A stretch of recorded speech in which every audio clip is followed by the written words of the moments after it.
आज हम आपके लिए लेके आए हैं सूजी और बेसन से बनने वाले लड्डू। और ये लड्डू अंदर तक बहुत ही ज़्यादा सॉफ्ट है और खाने में भी बहुत ज़्यादा टेस्टी है। और 15 दिनों तक इन लड्डुओं का आप स्टोर करके भी रख सकते हैं। बिल्कुल भी ये लड्डू यहाँ पर ख़राब नहीं होंगे। चलिए बनाते हैं सूजी और बेसन के लड्डू। यहाँ हमने ले लिया है 1 कटोरी जितना ही बेसन और 1 कटोरी जितनी ही हमने यहाँ पे ले ली है सूजी। जितना हमने बेसन लिया है उतनी ही हमने यहाँ पे सूजी ले ली है। और आधी कटोरी जितना ही हमने यहाँ पे ले लिया है मिल्क पाउडर। मिल्क पाउडर इसमें डालने से एकदम मावे जैसा ही इस मीठे में टेस्ट आएगा।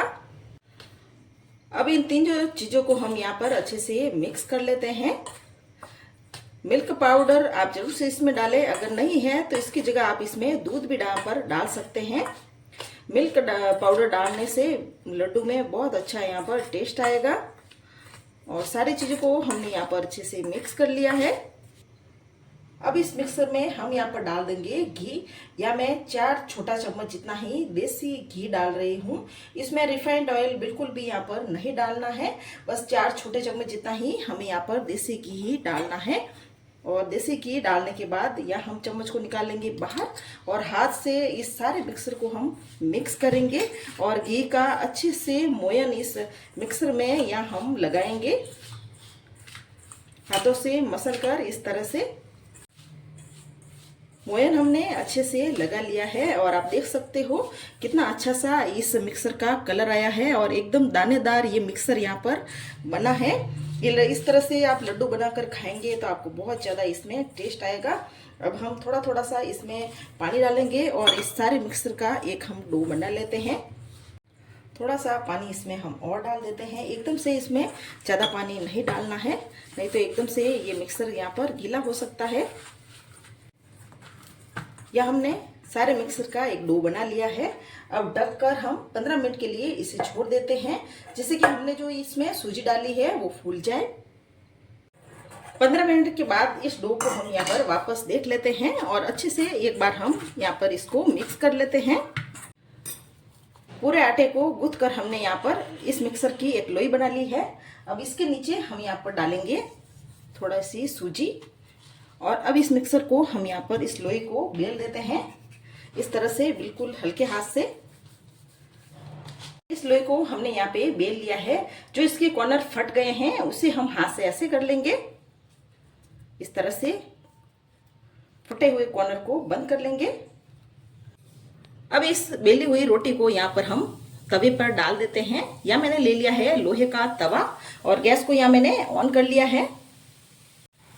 गैस को हमने यहाँ पर बिल्कुल लो मीडियम आंच में कर लिया है। आप चाहे तो इस रोटी को यहाँ पर फ्राई करके भी ले सकते हैं। अब इस रोटी को हम यहाँ पर पलट लेते हैं। इस तरह से रोटी को हमने यहाँ पे पूरी तरह से पलट लिया है और एकदम लो आंच में इस रोटी को अब हम यहाँ पर सेकेंगे। रोटी को हमने यहाँ पे दोनों तरफ से हल्का हल्का सा सेक लिया है। अब इस रोटी को हम यहाँ पर एक प्लेट में निकाल देते हैं और ठंडा होने देते हैं।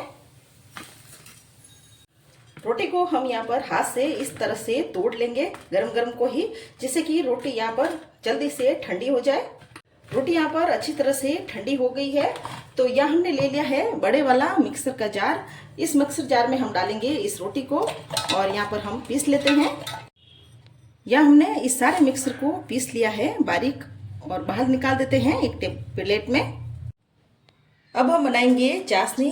जिस कटोरी से मैंने सूजी और बेसन नाप के लिया उसी कटोरी से 1 कटोरी जितनी ही यहाँ मैंने डाल दिया है पानी। और उसी कटोरी से 1 कटोरी जितनी ही हम इसमें डाल देंगे शक्कर।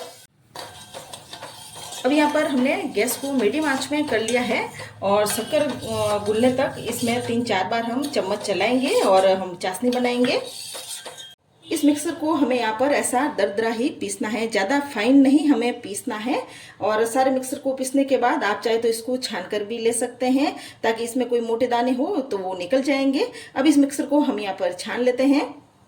यहाँ हमने ले लिया है पैन और 2 छोटा चम्मच जितना ही घी इस पैन में हम यहाँ पर और डाल देते हैं, जिससे कि ये अच्छा सा टेस्ट आए।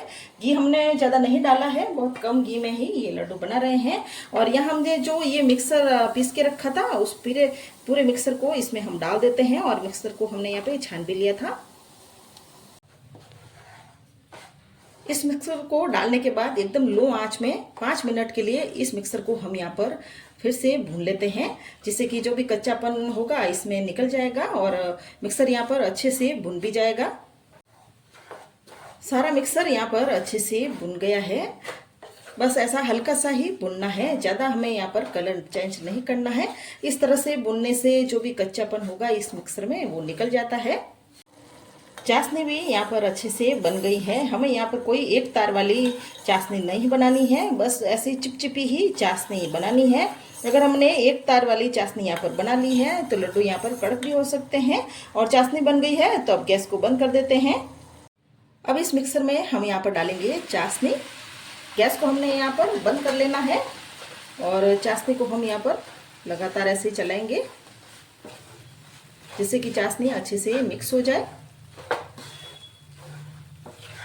और यहाँ पर जो बची हुई चाशनी है वो भी यहाँ पर हम डाल देते हैं और वापस से अच्छे से मिक्स कर लेते हैं। यहाँ हमने अच्छे से मिक्स कर लिया है, तो अब हम यहाँ पर गैस को हल्का सा चालू कर लेते हैं। सारे मिक्सर को हमने यहाँ पे अच्छे से मिक्स कर लिया है, तो गैस को हमने एकदम लो आंच में कर लिया है और लो आंच में ही 2 मिनट के लिए इस मिक्सर को हम वापस से पका लेते हैं। मैं डाल रही हूँ इलायची। आप चाहे तो कोई भी ड्राई फ्रूट्स इसमें डाल सकते हैं। और थोड़ा सा इसमें मैं डाल रही हूँ पिस्ता की कतरन, और इन सबको भी हम यहाँ पर मिक्स कर लेते हैं। और गैस को हम यहाँ पर कर देंगे अब बंद। अब इस मिक्सर को हम यहाँ पर एक प्लेट में निकालेंगे और ठंडा होने देते हैं। अब यहाँ पर ये मिक्सर ठंडा हो गया है और ठंडा होने के बाद ये गीला भी नहीं रहा है, ऐसे जमने लग गया है। तो अब इस मिक्सर के हम यहाँ पर बनाएंगे लड्डू। इस मिक्सर में जो हमने मीठा डाला है, आप चाहे तो मीठा कम ज़्यादा भी यहाँ पर कर सकते हैं। और ये लड्डू बहुत ही आसानी से यहाँ पर बन जाता है, आप देख ही सकते हो। तो इसी तरह से हम यहाँ पर सारे लड्डू बना लेंगे। हमने ये सारे लड्डू बना लिए हैं और इसके ऊपर ही हम डाल रहे हैं पिस्ता की कतरन। और अंदर तक ये लड्डू यहाँ पर बहुत ही ज़्यादा सॉफ्ट बने हैं। आपको ये लड्डू बनाने की रेसिपी अच्छी लगी हो तो हमारे चैनल को आप जरूर से सब्सक्राइब करें।